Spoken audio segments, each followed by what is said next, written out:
수사권이 없는 진상조사위원회들이었죠. 의문사 진상규명위원회, 과거사정리위원회 같은 거 있었지만 역시 강제조사를 할 수 없다는 한계 때문에 실제로 여기에서 어떤 과거의 그런 이제 의문사라든지 여러 가지 가혹행위 사건들을 밝히는 데는 한계가 있을 수밖에 없었습니다. 심지어 어떤 일이 있었냐면요.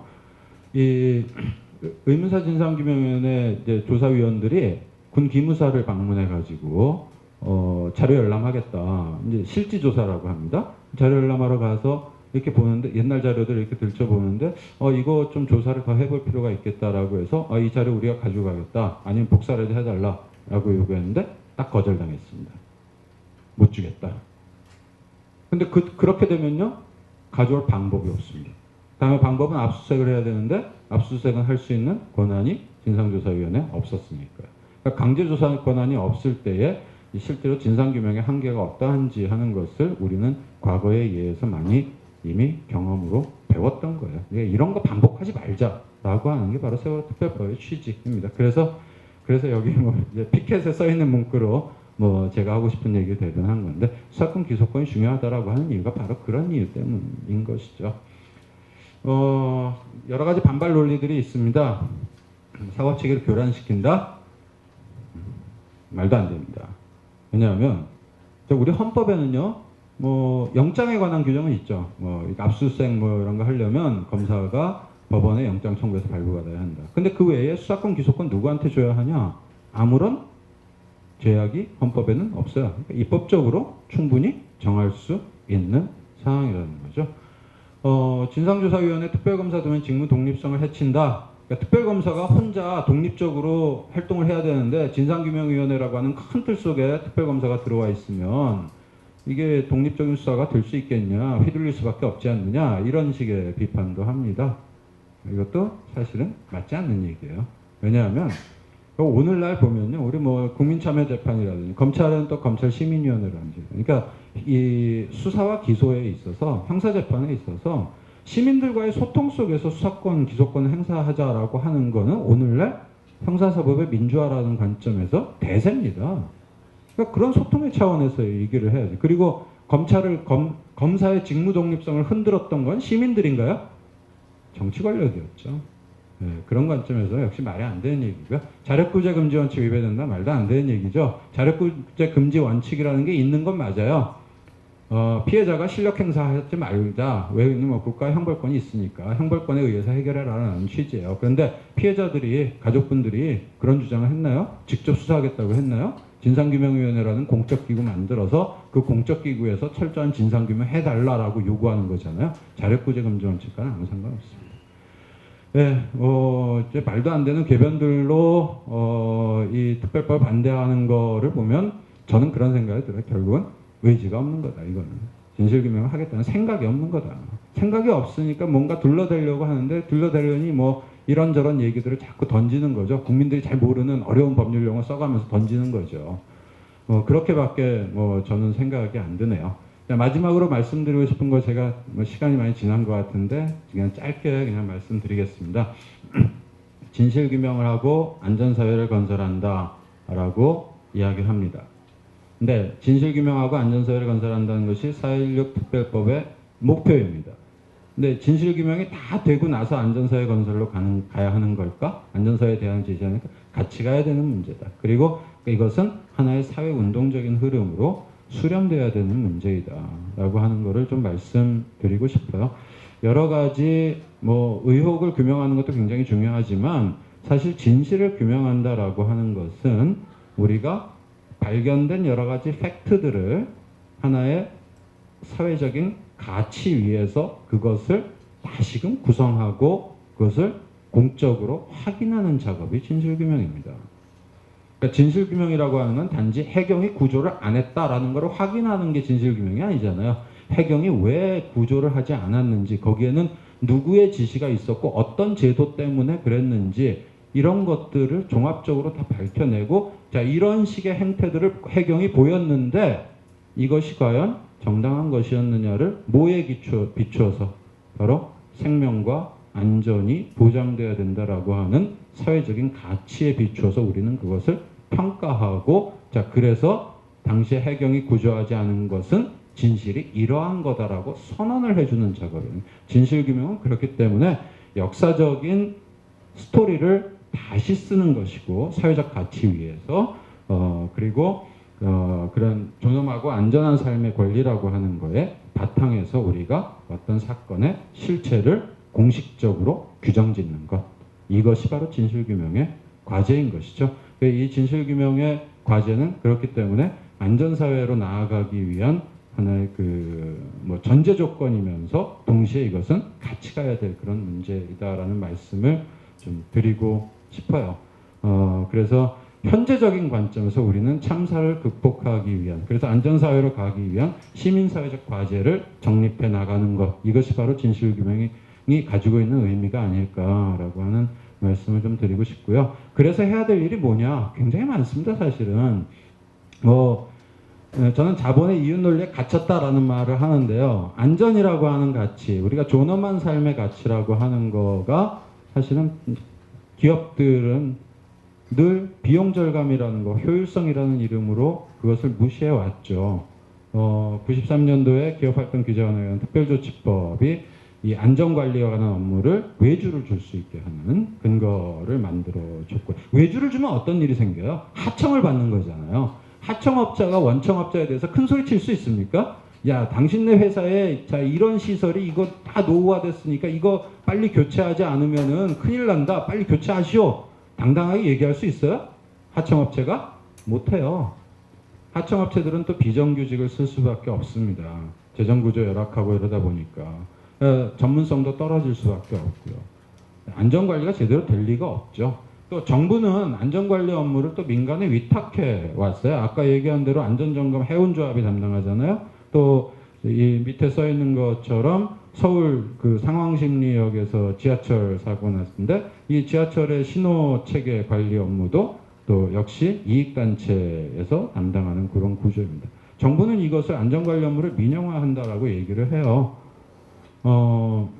심지어 이 해양수산부 해경 관계자들은요, 해경이 왜 구조를 안 하냐라고 하는 질문에 뭐라고 답변을 했냐면, 해경은 장비도 없고 또 그런 장비를 국가가 보유하고 있는 게 이런 참사라고 하는 게 뭐 어쩌다 한 번 있는 일인데 국가기관이 그거를 위해서 수많은 장비와 인력들을 평상시에 보유하고 있어야 하는 건 이 낭비다.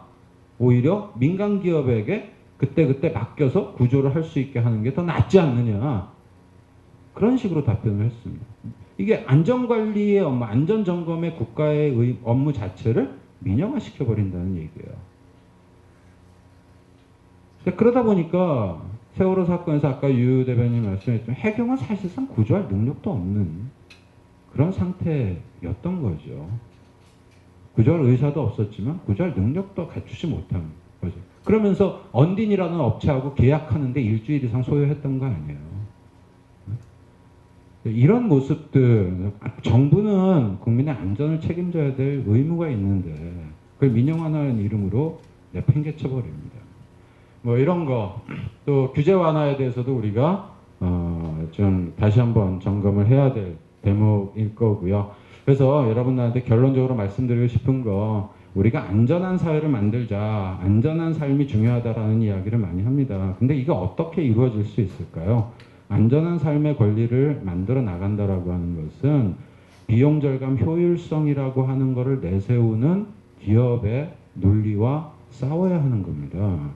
그리고 그런 논리를 뒷받침하는 정부와 싸워야 하는 거예요. 그러니까 우리는 신자유주의라는 이름 하에서 규제 완화니 민영화니 하는 식으로 이런 국민의 생명과 안전을 위한 제도적인 장치들을 끊임없이 해체해왔던 정치 권력을 눈앞에서 보고 있습니다. 기업의 이익과 결탁한 정치 권력, 이 양대 이 자본과 정치 권력이라고 하면 이 커다란 권력, 이것과 맞서 싸워야지만 우리가 안전한 삶의 권리라고 하는 게 만들어지는 거예요. 안전한 삶의 권리라고 하는 거는 우리 이런 참사가 발생할 때 정부가 좀 제대로 잘 좀 해주세요라고 그렇게 점잖게 요청하는 그런 권리가 아니에요. 우리의 일상생활에서 우리는 원전을 계속 노후화된 이 원전을 계속 써야 할 것인지 또 뭐 불산가스 누출 사고라든지 뭐 또 지하철 사고라든지 이런 데서 발생한 수많은 위험 요소들에 대해서 시민들이 그것을 통제할 수 있어야 하고 그것을 그보다 안전한 그런 일터로 만들기 위해서 시민들이 노동자들이 주체가 돼서 무엇인가를 할 수 있는 권리가 확보될 수 있을 때 안전한 삶의 권리를 이야기할 수 있는 거거든요. 그러니까 안전한 삶의 권리라고 하는 것은 국가가 재난 예방을 해야 될 의무가 있으니 잘해야 한다 이런 식의 차원의 문제가 아닙니다. 우리의 수많은 일터와 대중교통 수단 또 우리의 이런 여러 가지 화학물질들 원전 이런 수많은 우리 주변에 널려 있는 위험 요소들을 우리가 정확하게 알고 거기에서 발생할 수 있는 위험들을 시민들이 정확하게 평가하고 그것을 시민의 입장에서 노동자 개인의 입장에서 지역 주민의 입장에서 그것을 통제할 수 있는 권리가 확보될 때 안전한 삶의 권리라고 하는 걸 이야기할 수가 있어요. 그래서 안전한 삶의 권리라고 하는 것은 저항의 권리여야 한다. 그리고 이미 여러 가지 흐름들이 있는데 그런 흐름들을 우리가 함께 묶어서 이 세월호 특별법과 함께 안전한 사회로 나아가기 위한 사회운동적인 흐름들을 만들어 나가야 한다. 그래서 특별법 제정이라고 하는 것은 저는 이거는 노동자 시민의 주체성을 회복하는 과제이고 저항의 권리이며 이것은 우리가 이윤보다 생명을, 이윤보다 안전을 이라고 하는 사회적인 가치를 다시 한번 확고하게 정립하고 그것을 사회적으로 관철시키기 위한 사회운동의 흐름들이 모아지는 가운데서 가능하다라고 하는 말씀을 꼭 드리고 싶습니다. 그래서요, 제 얘기는 여기까지고요. 여기까지고 우리가 남의 일이 아니다라고 얘기하죠. 남의 일이 아니다라고 하는 이야기는 바로 우리 주변에 널려 있는 위험 요인들을 시민들이 통제할 수 있을 때 우리는 안전한 사회로 만들 수 있고 또 그렇게 됐을 때 참사의 반복을 우리는 앞으로 예방할 수 있을 것이다 라고 하는 그런 점에서 모두가 주체가 되는 그런 안전사회를 위한 운동들이 모아져야 하는 게 세월호 특별법의 과제일 것이다 라는 말씀을 드리면서 그러니까 자꾸 모여야 돼요. 시민들이 할 수 있는 게 뭐겠어요? 모여서 저항하는 거잖아요. 그죠? 9월 27일에도 많이 모여주시기 바랍니다. 고맙습니다.